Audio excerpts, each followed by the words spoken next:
लोकतन्त्र विरोधी गणतन्त्र विरोधीले त जहिले पनि चाहिँ प्रयत्न गर्छन्, यो संसारको नियम हो।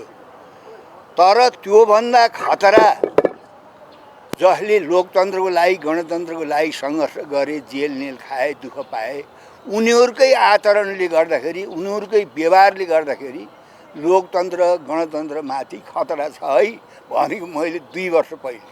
त्यो नयाँ दलहरूले नि संसदमा जुन अभ्यास गरिरहेका छन् नि, त्यसलाई चाहिँ तपाईँले कसरी विश्लेषण गर्नुभएको छ? होइन, उहाँहरूको अभ्यास पनि अब भिजिट भिसामा मान्छे बिक्री भएको कुरा त सत्य हो, इस्यु त्यो उठेको विषय सत्य हो। तर यस्तो इस्यु उठाउने बेलामा आफूभित्रबाट पनि भएका गल्ती कमजोरीलाई स्वीकार गर्न सक्नु पर्थ्यो नि।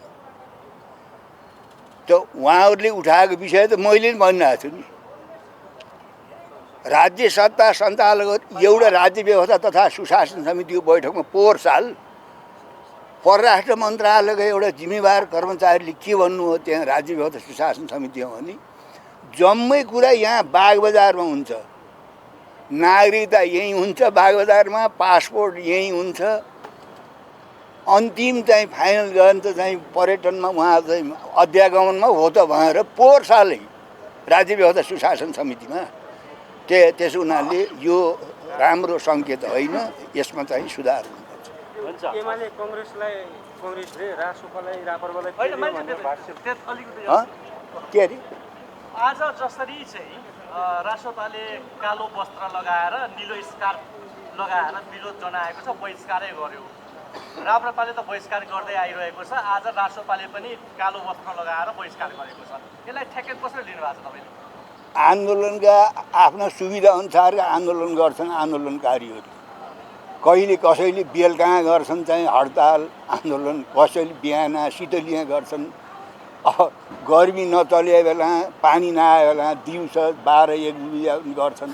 आन्दोलनकारीहरूले आफ्नो अनुकूल समय हेरेर गर्छन्। आन्दोलनका विभिन्न रूप हुन्छन्। त्यसो हुनाले अब आन्दोलन चाहिँ को रूप बदल्नु भयो उहाँहरूले। त्यही रासोपाले लगाएको आजको कपडा र त्यो स्कार्फले सत्ता पक्ष त्यति डराइहाल्नु पर्ने अवस्था थिएन। होइन, सत्ता पक्ष डराउनु पर्ने, घुस खान भ्रष्टाचार गर्नमा डराउनु पर्ने हो। खास डराउनु त्यहीमा पर्ने हो नि। प्रतिपक्ष भएकाले त प्रतिपक्षको त धर्मै हो, उनीहरूले विरोध गर्छन्, आलोचना गर्छन्, भण्डाफोर गर्छन्, त्यो त प्रतिपक्षको धर्मै हो। त्यसो हुनाले सत्ता पक्षको मुख्य जिम्मेवारी, मुख्य कर्तव्य के हो भने चाहिँ देश आज जुन खालले चाहिँ भ्रष्टाचारमा चाहिँ चुरुम्म डुबेको छ, महँगीले जनताको ढाड भाँचिएको छ, त्यतातिर सरकार त्यतातिर बढी चाहिँ गम्भीर हुनुपर्ने नि। त्यसो हुनाले प्रतिपक्षले उठाएका कुरा असत्य हुन्, गलत हुन् भनेर त तपाईँ हामीले भन्नै सक्दैनौँ। अब त्यही कारणले गर्दाखेरि चाहिँ प्रधानमन्त्रीले बोल्न पाउनु भएन भन्ने कुरा आइरहेको छ। सभामुखले आजको सेड्युल नै क्यान्सल गरिदिनु भयो। त्यस अर्थमा चाहिँ वास्तवमा रासोपा र राप्रपाकै कारणले गर्दाखेरि प्रधानमन्त्रीले बोल्न नपाउनु भयो कि उहाँको बोल्ने मनसाय नै थिएन के भन्नु? होइन, त्यो चाहिँ उहाँहरूकै दलले प्रधानमन्त्री चाहिँ संसदमा आउने भएपछि मन्त्री नभएर मेरो आफ्नो एजेन्डामा म बोल्न पाइनँ भनेपछि त त्यो व्यवस्थापन गर्ने प्रधानमन्त्रीलाई चाहिँ त्यहाँ चाहिँ त्यो व्यवस्थापन नगराइकन त्यहाँ हलमा ल्याउनै हुँदैन थियो। प्रधानमन्त्री आउने भए त सबै कमसेकम चाहिँ त्यो मन्त्रीहरू त सबै उपस्थित हुनुपर्छ नि। प्रधानमन्त्रीज्यू अकस्मात आउनुभयो? होइन, ल्याउन त पार्टीको सल्लाहले उहाँ आउनुभयो, रुटिनमा थियो नि। तर मन्त्री किन आएन? त्यसो भए प्रधानमन्त्रीले आजको दिनमा मन्त्रीहरूले टेर्दैनन्। अहिले लापरवाही भयो, एक प्रकारले भन्नु नटेरेकै हो। सांसद आउन नआउन बेग्ली कुरा हो, तर प्रधानमन्त्रीले संसदमा संशोधन गर्ने भए, सम्बोधन गर्ने भए त मन्त्री त आउनै पर्छ नि। म आफैले नि अनुभव घटक्कै कांग्रेस चाहिँ अलिकति बिचकिरा बेला कांग्रेसका मन्त्रीहरूले अलिकति प्रधानमन्त्रीलाई पनि नटेरेको, बाइपास गरेको जस्तो त्यस्तो देखिया छ, त्यस्तो अनुभव गर्नु भएको छ? त्यो पनि होला। कांग्रेस भित्रै पनि प्रतिपक्ष छ नि, फेरि कांग्रेस भित्रै पनि छ। मनमुटाव सुरु भएको छ? होइन, त्यो मनमुटाव त भइरहन्छ नि, मनमुटाव भइरहन्छ। मैले जाने कुरा के हो भने कांग्रेस भित्रै नि प्रतिपक्ष छ। अब उसैले पनि अब आफ्नो पार्टीको अब गृहमन्त्रीको राजीनामै छ। त्यसो हुनाले अरू पार्टीकाले चाहिँ त्यसमा थपिने माग्नु चाहिँ स्वाभाविक कुरा हो। मानिस यो जुन अहिले संसदको रवैया देख्दाखेरि यसमा सत्ता समीकरणमा केही फेरबदल आउने सङ्केत देख्नुहुन्छ? नयाँ समीकरण बन्दैछ।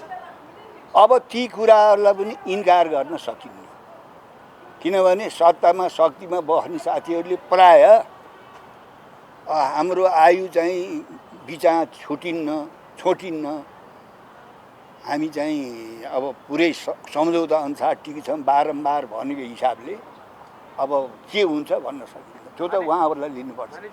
नेपालको पहिलो एउटा आज फ्लाइओभर प्रधानमन्त्रीले उद्घाटन गर्दैछ, त्यसबारेमा के छ धारणा यहाँको वर्गमा फ्लाइओभर? त्यो त नेपालका प्रधानमन्त्री मन्त्रीहरूको त धेरैभन्दा धेरै त उद्घाटनमै हो नि हिँड्ने त।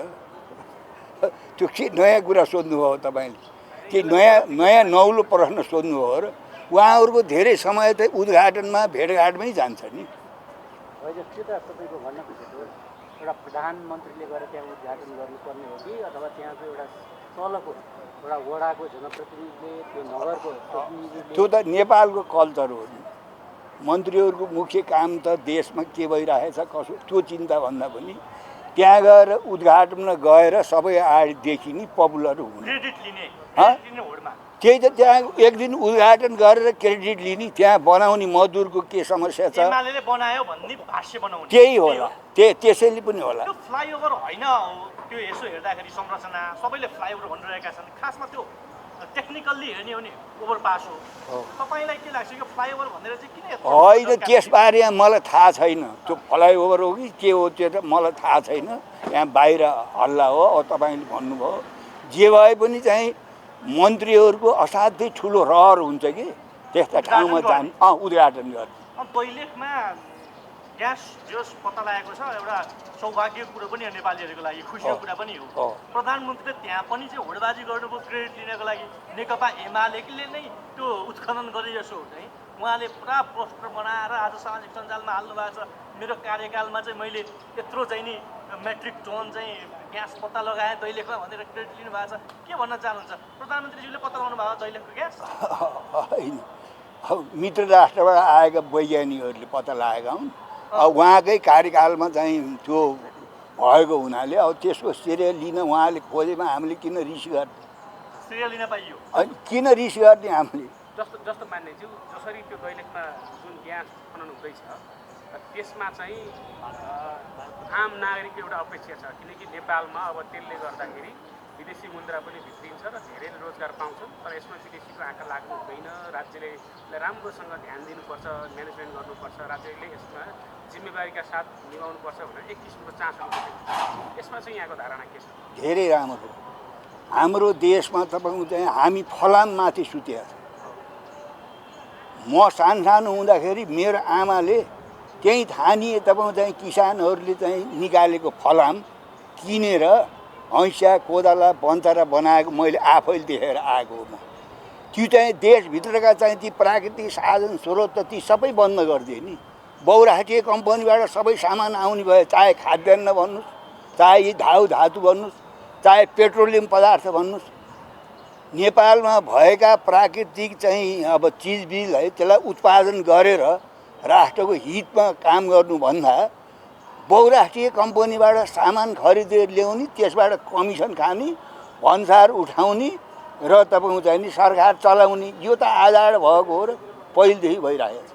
विशेष ठुलो मात्रामा जसरी हामीले भित्याउनु पर्थ्यो अब त्यो चाहिँ हट्ने छ, किनकि हाम्रो देशमा नै आफै खनन भइसकेपछि त्यसलाई बाहिर बेच्नुसँगै स्वदेशमा पनि त्यही किसिमको प्रयोग गर्नुपर्छ भन्ने कुरा चलेको छ। यसमा चाहिँ सरकारले के कुरामा ध्यान दिँदाखेरि यसलाई राम्रो हुन्छ? सरकारले सबभन्दा पहिलो कुरा त आफ्नो देशमा उत्पादन हुने, चाहे धातु होस्, चाहे खेतीपाती होस्, चाहे तिउन तरकारी होस्, जुन कुरा चाहिँ आफ्नो देशमा यहाँ उत्पादन हुन सक्छ ती सामानहरूलाई प्राथमिकता दिनुपर्छ र ती बाहिरबाट आउने सामानहरूलाई रोकेर पनि तिनको चाहिँ उत्पादन गर्न, तिनको विकास गर्न राज्यले ठुलो धनराशि खर्च गर्नुपर्छ। त्यसरी बल्ल आत्मनिर्भर हुन्छ देश। अनि पढाइको तपाईँको चाहिँ दास बन्न पर्दैन। तर त्यस्तो राष्ट्रिय भावना भएको चाहिँ सरकार हामीले अहिलेसम्म बनाउनै सकेनौँ। बहुराष्ट्रिय कम्पनीका सामान ल्याउने, दलालहरूले कमिसन खाने, यहाँ राष्ट्रिय कल कारखाना उद्योग नखोल्ने, तपाईँहरू जस्ता नयाँ पिँढीलाई सब पैसा हालेर बेच्ने बाहिर कमिसन खाएर। जसरी बहुराष्ट्रिय कम्पनीहरूले नेपालको बजार खाएको छ, हो। नेपालका सानादेखि घरेलु उद्योगहरू मारेको छ, हो। अब यो उत्खनन भएको छ, यो सन्दर्भ मैले पटक पटक भन्दैछु, यो सन्दर्भमा चाहिँ सरकारले चाहिँ मैले अघि यो 3 पटक रिपिट गर्दैछु तपाईँलाई, सरकारले चाहिँ के कुरामा चाहिँ मध्यनजर गर्दा अझै राम्रो होला, स्थानीय समेतलाई पनि त्यहाँका जनतालाई समेत फाइदा हुने हिसाबले। सबभन्दा राम्रो कुरा त सरकारले चाहिँ त्यसमा ठुलो रकम चाहिँ लगानी गर्नुपर्छ र तपाईँको चाहिँ अब त्यो यहाँ भएका जो प्राकृतिक साधन स्रोतहरू छन् त्यसलाई उत्पादन गर्नमा चाहिँ बढीभन्दा बढी लगानी लाउनुपर्छ र यहाँ उत्पादन हुने चाहे चाहिँ धाउ धातुहरू हुन्, चाहे खेतीपाती होस्, चाहे जेसुकै होस्, यहाँ उत्पादन हुने हरेक चिज बाहिरबाट आयात गर्नु हुँदैन। बहुराष्ट्रिय कम्पनीबाट जो आयात हुन्छ त्यसलाई चाहिँ रोक्नुपर्छ। राष्ट्रिय उत्पादनलाई बढीभन्दा बढी चाहिँ सरकारले लगानी गर्नु। सुन्नु न, त्यो सरकारले नि त्यो लगानी गर्न सकेन, त्यो उत्पादन क्षेत्रमा गर्ने कुनै पनि योजना भएन भनेर तपाईँले भन्दै गर्दाखेरि तपाईँ पनि आफै पनि मन्त्री बन्नुभएको थियो बेला एउटा समयमा, किन सकिन्न रहेछ? सरकार नीति नभएर अरू सबै कुरा छोड्नु हुन, सहकारी नियन्त्रण गर्न त सरकारले सक्थ्यो नि। यहाँ कल कारखाना त खोल्न सकेन पैसा नभएर, उद्योग धन्दा खोल्न सकेन अरे पैसा नभएर, त यहाँ गरिब गुरिया चाहिँ मकै पोलेर अरूका जुत्तामा पाली लाएर सहकारीको जम्मा गर्ने पैसा त त्यो त नेपाली जनताको त्यो रकम त सरकारले जोगाउन सक्थ्यो नि। सरकारले चिने लुटेराहरूसँग सामेल भएपछि र उनीहरूलाई जोगाएपछि अहिले कति जनताहरू रोइरहेका छन् सहकारीको पैसा। त्यस कारणले अरू ठुल्ठुला कुरा छाड्नुहोस्, केही चाहिँ साधारण जनताले जम्मा गरेको त्यो रकमको समेत सरकार जिम्मेवार भएन र त्यो सहकारीमा तपाईँको चाहिँ ती सहकारीका ठगहरूलाई तिनीहरूलाई चाहिँ ओत गर्ने, तिनीहरूको संरक्षण गर्ने र जनता रुवाउने एक ठाउँ हो र सत्ताधारीकै तपाईँको चाहिँ पार्टीहरूले तपाईँको चाहिँ सहकारी चाहिँ हिनामिना गरेका छन्। एकजनाले यहाँ सोध्नु भएको छ, यहाँ कमेन्टमा आएको छ, 84मा पनि उम्मेदवार बन्ने भनेर सोध्नु न भनेर। कसलाई? तपाईँले। म किन बन्नु? अब चाहिँ म जति बन्ने बने, अब 84 होइन, म लास्ट यही नै हो। संसदको सबभन्दा ठुलो चौथो र पाँचौँ दल अहिले संसदभन्दा बाहिर छ। त्यस कारणले अहिले सबैभन्दा पहिलो कुरा त सभामुखजीले सत्ता पक्ष र सबै पक्ष बसेर चाहिँ नि यो संसदलाई सुचारू गर्ने र सबैको सहभागिता निर्माण गर्नुपर्ने अहिलेको आवश्यकता हो। त्यतातिर सबैको गम्भीर रूपले ध्यान आकर्षण गर्न चाहन्छु। यो वस्त्रको सम्बन्धमा चाहिँ नि पार्लियामेन्टभित्र संसारभरि नै एउटा डिकोरम छ, डिसेन्सी छ, वस्त्र कस्तो पहिरने भन्ने व्यवस्थित गरिया छ। तर त्यसको बावजुद पनि प्रतीकात्मक स्वरूप चाहिँ नि विभिन्न वस्त्र पहिरन गरेर त्यसको विरोध गर्ने चाहिँ नि प्रक्रिया चाहिँ यहाँ मात्रै होइन, संसारभरि छ। त्यस कारणले त्यो राम्रो होइन, तर म यसलाई सामान्य दृष्टिकोणले लिन्छु। तपाईँलाई एउटा इक्जाम्पलको निम्ति भारतमा अत्यन्त ठुलो कृषकहरूको आन्दोलन भयो। कृषि विधेयकको सम्बन्धमा भारतका विपक्षी सम्पूर्ण संसदहरूले कालो वस्त्र पहिरन गरेर अथवा कालो पट्टी लगाएर गएको थियो। बेलायत संसारको सबैभन्दा औपचारिकतामा अत्यन्त कट्टर रहेको देश, बेलायतमा पनि ब्रेक्जिटको विरोध चाहिँ टी सर्ट लाएर नै संसदहरू त्यहाँ गए। अस्ट्रेलियामा त तपाईँको मजदुर हकको निम्ति रातो कपडादेखि गमबुटसम्म पनि लाएर संसदभित्र गएका छन्। अमेरिकामा मिटु अभियानमा महिला सांसदहरूले टी सर्ट लाएर गएका छन्। यो संसारभरि भएकै चलन हो, सामान्य हो। त्यसलाई अत्यन्तै एक्जाजरेसन गर्नुहुन्न, तर त्यो स्थितिको अन्त्य गर्नुपर्छ। सबभन्दा पहिलो कुरा, लोकतन्त्र भनेको वाद प्रतिवाद र संवादको प्रक्रिया हो र लोकतन्त्रमा विभिन्न किसिमका विचारहरूको विविधता, त्यसको घर्षण, त्यसमा देखिने तिक्तता कटुताको बिचबाट परिमार्जन गरेर जो निस्किन्छ त्यो सुन्दर परिमार्जन चाहिँ स्वरूप चाहिँ प्रजातन्त्र हो। अब यो अहिले पनि जुन किसिमको चाहिँ नि संसदको 4औं र 5औं दलले कहिले बहिष्कार गर्ने, कहिले रोस्टौँ घेर्ने कुरा दुःखद हो। यसलाई अन्तिम टुङ्गोमा पुर्याएर संसद सुचारू हुनुपर्छ भन्ने मात्रै मेरो आग्रह हो। आज प्रधानमन्त्रीले सवाल जवाफ गर्ने कुरा रहेको थियो, त्यो हुन पाएन। होइन, कसरी लिनु भएको छ? प्रधानमन्त्रीजीले अब कसरी प्रधानमन्त्री अनुपस्थित हुनुभयो हामीले त सभामुखजीले त्यो कार्यक्रम झिकिएको कुरा मात्रै थाहा पायौँ। प्रधानमन्त्रीको अरू व्यस्तताको कारणले हुनसक्छ अथवा संसदभित्र भइरहेका अवरोधको कारणले हुनसक्छ। यदि संसदभित्रको अवरोधलाई प्रधानमन्त्रीले इस्यु ठाने हो भने त्यो चाहिँ राम्रो कुरा हो, त्यसलाई समाधान गर्न चाहिँ नि लाग्नु पर्यो। यसै गरेर संसद सधैँभरि चलाएर त हुन्न। संसद भने नेपाली जनताको सर्वोच्चता र सार्वभौमिकताको प्रतीक हो, सबैको साझा मञ्चन र छलफलको थलो हो। यसलाई जहिले पनि बन्देकी बनाएर अलमला राख्नु हुँदैन। त्यसमा सरकार गम्भीर हुनुपर्छ, प्रतिपक्षीहरू पनि गम्भीर भएर एउटा समाधानको बाटोमा एमाले त निर्मम तरिकाले जवाफ दिएको छ। रासोपाले यो संसदभित्र प्रवेश त पारो गर्यो, तर यसमा चाहिँ नैतिकता या त फेरि भनौँ आचरण राजनीतिक चरित्र नै छैन, यो दल नै होइन भन्ने टाइपमा चाहिँ त्यो उहाँहरूको कुरा हो। म कसैलाई दलै होइन भन्दा देशको संसदको राष्ट्रिय पार्टीको रूपमा आएको पार्टीलाई त्यो अपमान गर्न चाहन्न। मान्छेहरूको आफ्ना आफ्ना भनाइका शैली देखाउनु भयो। अब शैली त कसले कस्तो देखायो त्यो इतिहास चाहिँ संसदभित्र हेरे भइहाल्यो नि। त्यही कारण म त्यतातिर जान चाहन्न। तर म के भने अहिले सहमतिपूर्ण परिस्थिति निर्माण अहिलेको आवश्यकता हो, किनभने देश अत्यन्त जटिल, चुनौतीपूर्ण र अप्ठ्यारो परिस्थिति यहाँ छ। संसदभित्र भएका सम्पूर्ण दलहरूले चाहिँ नि सहमतिपूर्ण निष्कर्ष निकाल्नुपर्छ, अहिलेको आवश्यकता त्यही हो। पूर्व कर्मचारीहरूको विषयमा पनि जुन कुरा आएको छ त्यसबारे पनि हेर्नुहोस्, पूर्व कर्मचारीहरूको विषयमा आचार संहिता बनाउने कुरा सुन्नमा आएको छ। म एउटा कुरा चाहिँ सरकारसँग अहिले यहीँबाट भन्छु, भोलि त्यस्तो विधेयक अथवा विधेयकै प्रस्तुत भयो भने त संशोधन प्रस्तुत गरौँला। पूर्व कर्मचारी जुन दिन कर्मचारी सिद्धिन्छन् त्यो दिनपछि यो देशका नागरिक, प्रत्येक देशका नागरिकले संविधान र कानुनले जे अधिकार प्रयोग गरेका छ त्यो अधिकारमा कहीँ कसैले नियमन गर्ने सोच्नु चाहिँ त्यो अलोकतान्त्रिक हो, मानसिक कमजोरी हो र त्यसलाई चाहिँ नि उनीहरूको स्वतन्त्र विवेकलाई राष्ट्र निर्माणको निम्ति परिचालन गर्नुपर्छ र आवश्यक पर्दा राष्ट्रले पनि त्यो उनीहरूको चाहिँ नि लामो अनुभव र ज्ञानलाई चाहिँ नि राष्ट्रले प्रयोग गर्नुपर्छ। त्यसरी प्रतिबन्धित गराएर नियमित बनाएर चाहिँ नि राख्ने जुन सोचाइ हो त्यो सोचाइ आफैमा पनि म निरङ्कुश सोचाइ हो भन्छु। यो कुलिङ पिरियड चाहिँ नि हेर्नुहोस्, अब यो कुलिङ पिरियड म कुलिङ पिरियडमा मात्रै जान्न, सर्वसम्मतिबाट सुशासन समितिले जो प्रस्तुत गरेका छ र त्यसै गरेर चाहिँ नि हामीले लेखा समिति आनन्द सर्वसम्मतिबाट चाहिँ पोखरा एयरपोर्टको जुन प्रस्तुत गरेका छौँ र त्यसै गरी अख्तियारको सम्बन्धमा नीतिगत के अरे निर्णयका बारेमा पनि व्याख्या भएर गएको छ। यो संसदीय व्यवस्था भने समितिहरूद्वारा परिचालित हुने हो न्याय कानुन निर्माणमा।